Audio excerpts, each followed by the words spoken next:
तुम्हालाही पासपोर्ट काढायचा असेल तर ही माहिती तुम्हाला अत्यंत महत्त्वाची आहे। हॅलो नमस्कार मित्रांनो, मी प्रथमेश गाणे तुमचं पुन्हा एकदा स्वागत करतो माझ्या यूट्यूब चॅनलवरती। ज्या यूट्यूब चॅनलचं नाव प्रथमेश गाणे ब्लॉग। तर मित्रांनो, मी आज खूप खुश आहे आणि या खुशीचं कारण असं आहे की माझा पासपोर्ट आला आहे।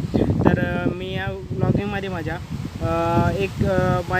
पासपोर्टचं अनबॉक्सिंग विथ पासपोर्टची प्रोसेस समजावून सांगणार आहे तुम्हाला। सो पूर्ण व्हिडिओ पहा मित्रांनो। तसे 2 दिवस झाले माझा पासपोर्ट येऊन, पण मी अजून याचं अनबॉक्सिंग नाही केलं आहे। कारण याचं असं होतं की मला याच्यावर व्लॉग बनवायचा होता, त्याच्यामुळे मी अनबॉक्सिंग नाही केलं। तर तुमच्यासमोर याचं अनबॉक्सिंग करतो। मी पण नाही बघितलं अजून कसं आहे।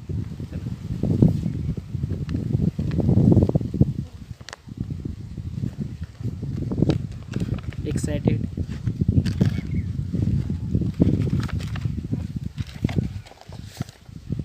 तर मित्रांनो, हा माझा पासपोर्ट आहे। आज बघतो कसं आहे। इथे वरती पण लिहिलेलं आहे रिपब्लिक ऑफ इंडिया सत्यमेव जयते। तर मित्रांनो, याच्या आतमध्ये ओपन करून बघतो आता। फर्स्ट पेज असा आहे, सेकंड पेज पूर्ण अशा पद्धतीने आहे। तर जवळून नाही दाखवू शकत, सॉरी। आणि त्याच्यानंतर आत आय थिंक हे 36 पेजचं पूर्ण पासपोर्ट आहे, बघू शकता इथं पूर्ण। आणि बस पासपोर्ट।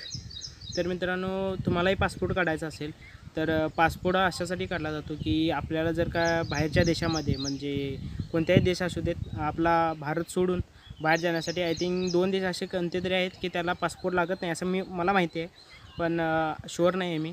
पण त्याच्यानंतर मी आता तुम्हाला सांगतो की पासपोर्टची प्रोसेस कशी आहे। तर मित्रांनो, पासपोर्ट काढताना पहिल्यांदा आपल्याला 2 डॉक्युमेंट्स लागतात, ते महत्त्वाचे असतात। ते म्हणजे एक पॅन कार्ड आणि आधार कार्ड।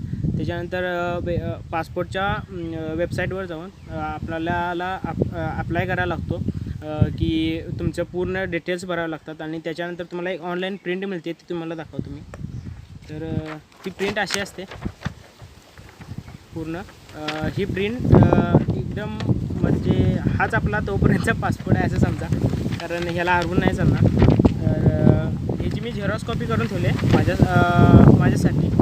तर पुढे अजून दाखवतो तुम्हाला काय करून डॉक्युमेंट्स लागतात। पासपोर्ट काढताना ज्यावेळी तुमचं ॲप्लिकेशन होतं, त्याच्यानंतर तुमचं व्हेरिफिकेशन येतं, जे तुमच्या आय थिंक जिल्ह्याला असू शकतं किंवा पुण्यालाही असू शकतं। तर तिथे जी मेन कागदपत्रं लागतात ती मी तुम्हाला सांगतो। एक तर हे तुम्हाला महत्त्वाचंच आहे, इथे ॲड्रेसही दिलेला असतो पूर्ण, तुम्हाला कुठे जायचं आहे ते। आणि त्याच्यानंतर बाकीचं पण दाखवतो तुम्हाला, एक सेकंड। तर यानंतर तुमचा जिल्हा असेल म्हणा, त्याच्यानंतर तुमचा जिल्हा असू शकतो किंवा माझं कोल्हापूरला झालं होतं, पण तुमचा जिल्हा असू शकतो किंवा पुणे असू शकतं। तर पुणेचे जे मेन ऑफिस आहे किंवा तुमच्या जिल्ह्याला पासपोर्टचं जे मेन ऑफिस असेल, तिथे जी कागदपत्रं लागतात ती मी तुम्हाला सांगतो आता। तर जी कागदपत्रं आहेत तुम्हाला नॉर्मल आहेत, जास्त डीपमध्ये नाहीत। तर लिहून घेऊ शकताय, नाहीतर मी इथे देईन, तीही लिहून घ्या। तर पहिला लागेल शाळा सोडल्याचा दाखला किंवा जन्मनोंद दाखला असू शकतो। त्याच्यानंतर शैक्षणिक प्रमाणपत्र, आपण तुमच्यामध्ये कॉलेजमध्ये किंवा शाळेमध्ये जी तुमच्याकडे प्रमाणपत्र असतील ती लागतील। त्याच्यानंतर आधार कार्ड लागतं, मतदान कार्ड लागतं। त्यानंतर राष्ट्रीय बँक पासबुक जे 1 वर्ष स्टेटमेंटचं लागतं। त्याच्यानंतर पॅन कार्ड लागतं। त्यानंतर आता मी तुम्हाला जे ॲप्लिकेशन लेटर दाखवलं तेही लागतं, इम्पॉर्टंट आहे ते। त्याच्यानंतर ड्रायव्हिंग लायसन किंवा त्याच्यानंतर विवाह नोंदणी प्रमाणपत्र, शाळा कॉलेज बोनाफाईड। त्याच्यानंतर त्याच्यासोबत अशी जी सर्व कागदपत्र आहेत टोटल, तुम्हाला एक ओरिजिनल प्रत आणि एक झेरॉक्स प्रतमध्ये लागतात। तर हे लक्षात घ्या। आणि त्याच्यानंतर ही सर्व जी आता बोललो ती कागदपत्र तुम्हाला घेऊन तुमच्या मेन ऑफिसला जावं लागेल। आणि त्याच्यानंतर तुमचं तिथं पूर्ण व्हेरिफिकेशन होईल, तुमचे फिंगरप्रिंट्स घेतले जातील, तुमचे पूर्ण डॉक्युमेंट चेक केले जातील। त्याच्यानंतर तुमची आय थिंक 15 दिवसानंतर तुम्हाला मेसेज येतो किंवा कॉल येईल पोलीस स्टेशनमधून, तुमचं जे तालुक्याचं पोलीस स्टेशन असेल तिथून। तर तिथे लागणारी कागदपत्र मी तुम्हाला सांगतो आता।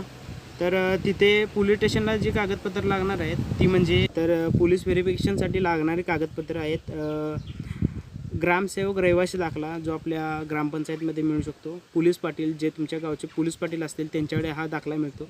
त्याच्यानंतर पुण्याला हजर केलेली म्हणजे आता जेवढीच मी तुम्हाला कागदपत्र बोललो की व्हेरिफिकेशनला लागतील तेवढी तुम्हाला सगळी घेऊन जावे लागतील. त्याच्यानंतर रेशन कार्ड लागेल आणि सध्याचे तुमचे 2 पासपोर्ट साईज फोटो लागतील. तर मित्रांनो ही सगळी माहिती होती पासपोर्टबद्दल. त्याच्यानंतर पासपोर्ट व्हेरिफिकेशन पोलीस व्हेरिफिकेशन झाल्यानंतर कमीत कमी एक 15 दिवसामध्ये तुमचा पासपोर्ट येतो. तर मी ॲप्लाय केलेला 29 एप्रिलला. त्याच्यानंतर जी माझं जिल्ह्याला कोल्हापूर पासपोर्ट ऑफिसला माझी तारीख आली होती 9 मे. त्याच्यानंतर 9 मे नंतर मला पोलीस व्हेरिफिकेशन माझं तालुका आजरा. तर आजरा तालुक्यातील पोलीस ठाणे आहे तिथून मला कॉल आला होता की तो आय थिंक आला होता 24 तारखेला. तर 24 तारखेनंतर माझा पासपोर्ट मी आय थिंक 26 तारखेला काहीतरी गेलो होतो पोलीस स्टेशनला. तर माझे पूर्ण प्रोसेस कंप्लीट झाली. त्याच्यानंतर माझा ते डॉक्युमेंट्स आय थिंक पुण्याला पाठवतात. पुण्याहून डायरेक्ट पासपोर्ट आपल्या घरी येतो म्हणजे पोस्टाने. तर मला मॅसेजही आला होता पासपोर्टचा, स्पीड पोस्टचा मेसेज आला आय थिंक आता 9ला. तर अशी प्रोसेस असते मित्रांनो. तर तुम्हालाही पासपोर्ट काढायचा असेल तर ही माहिती तुम्हाला अत्यंत महत्त्वाची आहे. आणि जर मित्रांनो हा व्हिडिओ आवडला असेल तुम्हाला तर लाईक करा, शेअर करा तुमच्या मित्रांसोबत आणि तुम्हाला कसा वाटला व्हिडिओ हाही तिथे कमेंटमध्ये सांगा. तर मित्रांनो हा व्हिडिओ जर का तुम्हाला पूर्ण जर का माझं व्लॉगिंग आवडला असेल तर खालते एक सबस्क्राईब बटन आहे, सबस्क्राईब बटनवर क्लिक करा. त्याच्या साईडला एक बेल आयकन आहे, बेल आयकनवर एक क्लिक करा. त्याच्यामुळे जे इथून पुढे जे येणारे व्हिडिओ असतील ते तुम्हाला लवकरात लवकर पहिल्यांदा पाहायला मिळतील. तर मित्रांनो चला तर नक्की भेटू पुन्हा. Bye bye.